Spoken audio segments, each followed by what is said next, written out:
Hello guys, my name is Kiminek and welcome to this new video. As you might know, before a little bit more than a week, a new preseason came into League of Legends. To my surprise, Riot decided to take a break from constantly changing the jungle. Or not. Seriously, I feel like Riot has some kind of weird ass fetish on jungle. Honestly, who wouldn't have if it looks like this? They keep on reworking it as if it was their homework or something, and the jungle is really nothing like it was season before. And before. And before. But as we all might know, this is not the main change in pre-season 7, as Riot had a freaking sublime duet with Assassins. And as a Diamond ADC, it fucking tilts me, because from now on I'll have to expect more people playing those cancer champions that can delete you with 2-click on abilities. And you know what is worse? They usually tend to say easy afterwards. Thankfully, I'm not here today because of this, because the video would be full of hate. I'm here today to help you a little bit with your ranked flex games by giving you a tier list of best ADCs that I expect to be viable in this pre-season. The later in this video, the better, of course. Now let's quit the intro and get to the actual list. Firstly, the 5th tier includes the worst ADC champions. They are either just random basic attack using champions that were by some black magic labeled as marksmen, or they are a fucking disgrace to this game. Either way, do not play these champions, mainly not on the ADC role. In the 4th tier, we got these champions. They had their times of glory in the past, but now they are just retired trash cans. Firstly, Varus. Compared to the mid lane Varus, ADC Varus is played a bit differently. Rather than poking enemies from afar, he needs to get closer to his front line in order to shoot with his basic attacks. This of course leaves him vulnerable to all kinds of assassins, and if we count in his lack of mobility, he becomes nothing more than a Snicker bar with a bow. Sivir and Kog'maw are pretty much just the same. Grace can have a cigar, and Kalista is finally a little bit different. Compared to that machine gun, for example, she has tons of mobility and she's capable of kiting out bruisers and assassins like nothing. Sadly, you can't kite something that you can see, so yeah. Now on to the 3rd tier AD carry, starting with the Corki. In Season 6, he could stomp his lane quite easily just by getting a CC heavy support. In Season 7, nothing has really changed. With correct build, you can still dominate your lane. Well, unless your support goes in when you got freaking 50 mana. Sadly, in the late game you still kinda fall off no matter how well you play. Next up on this list is Tristana. Well, I was kinda wondering whether I want to put her onto a higher tier or not. You know, in Season 6 she was heavily countered by the skillshot heavy meta on the front with this Blondie. And now it is Assassin meta. But then I realized that this Mother Humper is played on a top lane. So nah, I don't want that. Overall, she's rather powerful ADC with tons of damage. On lane, she's really hard to counter by basically anything apart from high burst or long range champions. In late game, her range drastically increases and her only counter is some range busted champions such as Syndra or Lux. If it comes to Assassin, she can counter them off quite easily with her ultimate and W. Now I'll probably make you a little bit upset because I decided to put both Caitlyn and Misfortune into this tier. Reason for that is that assassins are in meta and both of them got basically no escape from them. Plus to that, this item completely negates the effect of Caitlyn's traps and allows assassins to just simply jump onto her and molest her at short range. Other than that, rework of Duskblade and Youmuu's completely changed MF's build. Last ADC in tier 3 might be kind of a troll, but trust me, he is really powerful. Is a Twisted Fate. If you don't know, his E increases his attack speed, which is absolutely awesome, and plus to that it gives him a bit of bonus magic on hit damage. He kinda reminds me of Kog'Maw, but with a stun card.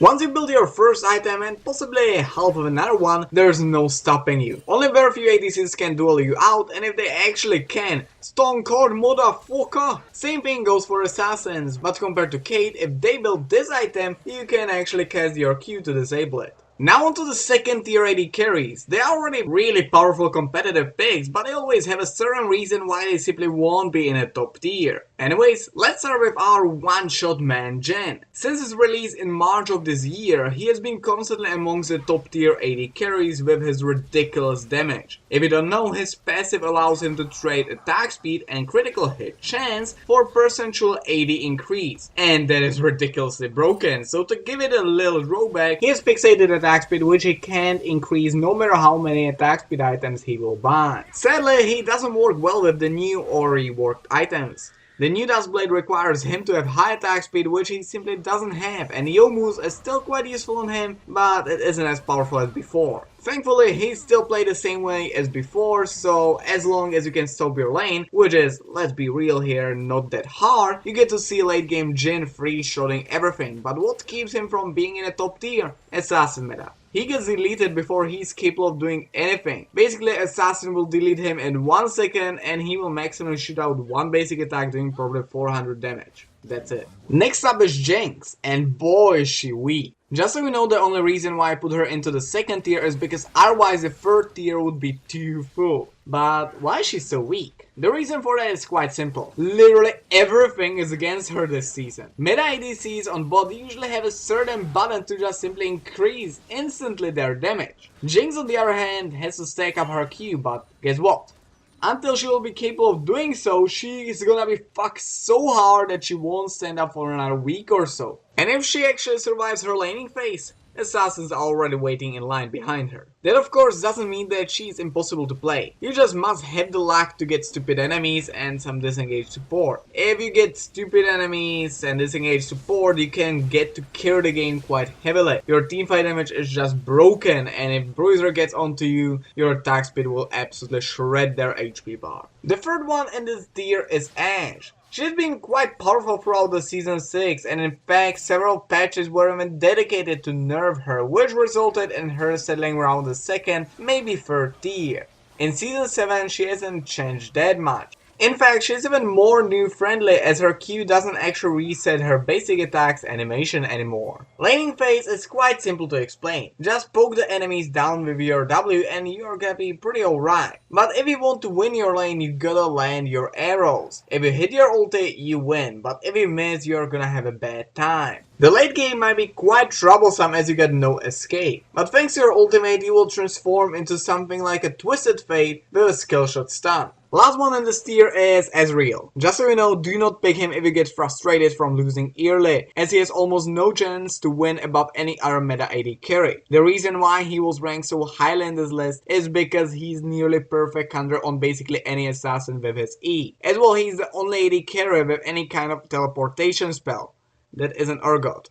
Le Baguette? Yeah, you heard correctly, I decided to put the Baker up into this tier as well. But he's a melee champion. So what? He's the same thing as Mordekaiser back in season 5. In early he has almost no chance to lose his lane no matter what you do. You get really well scaling damage abilities which give you an insane boost in early stages of the game. And you get your passive which allows you to farm pretty much safely, unless the enemy team has a poking AP support. In lane he kinda falls off, but the trick is that he will make an enemy ADC suffer to such an extent that they won't be capable of sitting up till like 50 minutes or so, thus making the game 4v5 for a really long amount of time, which will hopefully be long enough for you to finish the game. Lastly in this list we got the top tier AD carries, the best of the best. They are gonna be highly competitive ADCs, which I expect to be picked in at least 50% of the games. Anyways, without further talking around, let's get into the first ADC on this tier. The original one-shot man, or should I say, one-throw man? You know who am I talking about by now, don't you? It's Draven. This guy will show your bottom lane the beauties of their Pantheon and a truly amazing grey screen. Seriously, he will stomp the bottom lane 90% of the time, and when he won't be capable of doing so, he must have got a long-range AD carry against himself. And he already knows very well that they won't survive the late game with all the assassins roaming around. He has really high damage thanks to his Q. In teamfights it might be kinda troublesome to use, but I think that it is more than enough fair trade for such an OP spell. Assassins can't kill him most of the time, as he's basically assassin himself. And lastly, I've gotta warn you, if you wanna play him, he's really high risk and really high reward champion. If he kills his opponent first, he can snowball really hard, but if he won't, or even worse, gets killed, he won't win the bottom lane and it will be really hard for him to get back into the game. Next up is Lucian. Wow, so unexpected. No, really, he's in this tier since I can remember, and I actually can understand why. His passive. You know how many of the champions deal some extra damage on their basic attacks? Flat numbers like 26 or 33, or they got some percentual increase like 70%? Well, Lucian went straight up onto another level by firing another shot. Rat can't really nerf him without drastically changing his playstyle, which is never a good thing. but I can assure you that they won't change him anytime soon, as his playstyle is unique and fun. So by learning how to play him, you will get an ADC with which you can stick basically forever. Overall, Lucian is an incredibly well-rounded champion with only very few weaknesses compared to the other AD carries. Thanks to this, he can deal with basically any kind of AD carry champion, well, as long as you can play him well. Range AD carries, no problem, he has a gap closer and a rather decent range on Q. Bursty AD carries, he can dodge their spells, not to mention that he's one of them as well. And lastly, today's meta, Fire AD carries. They might be his largest counter, but as long as he keeps the fight short, hit and run tactic, he will win. In lane, he's rather difficult to assassinate thanks to his large mobility, and as well he can outplay skillshot reliant champions quite easily.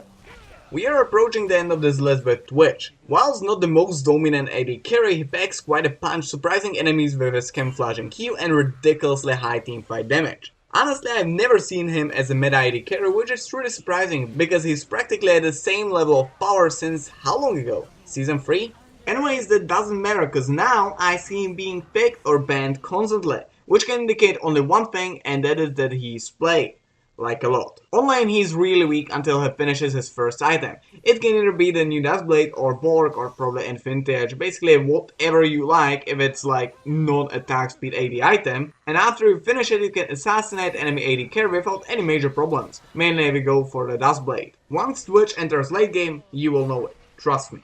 He's simply unmatchable in teamfights, and the worst thing about that, you don't know where he may appear until it's too late. And the player playing Twitch knows what he's doing, he will be capable of turning the game into a literal 4v5 by entirely removing the enemy AD carry out of the game, whilst being capable of being in every single teamfight. Sadly, he's heavily countered by the new control wards, and the lack of mobility makes him very vulnerable in fights not started by him. This of course means that if he is behind, he's ridiculously weak. Last and thus in my opinion the most powerful ADC on this list is gonna be Vayne. And I ain't gonna lie, I actually wanted to give her a separate tier just because of how ridiculously powerful she is. Previously she was known as Tank Shredder, which when played correctly was capable of outplaying even multiple opponents. Sadly she was horrible and early. But once her Q was buffed to this ridiculous state in which it is today, she became one of the most dominant and straight out overpowered AD carries. If you don't know, it gives her 70% bonus damage onto her next basic attack whilst moving her in a certain direction. This is basically a Draven's Q which moves you, gives you stealth, and on top of that you don't need to catch it. So now you can shred tanks in no time while outplaying assassins while deleting carries. That's absolutely ridiculous. But hey, at least she's hard to play.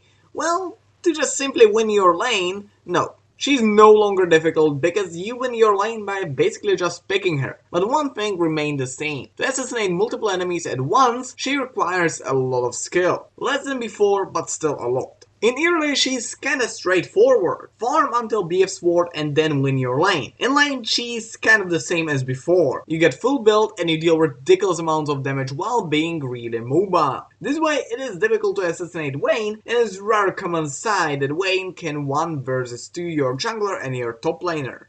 Anyways, this is gonna be the end of this video. Hope you enjoyed. If you did, give it a like. If you did not, please give it a dislike because I wanna know whether or not I should improve. By the way, if you already disliked, comment down below what you disliked about the video so I can change it till the next video. And lastly, if you want to see more videos like this, please subscribe. I can simply make a clickbait video which will get tons of views, tons of likes, tons of dislikes, and I simply won't know whether or not you actually liked it. So if you will subscribe through this video, I'll know that you actually want to see more videos like this one, and I'll try to make more videos like this one. It's simple as that. Anyways, hope you enjoyed, and I hope that I'll see you next time. Bye.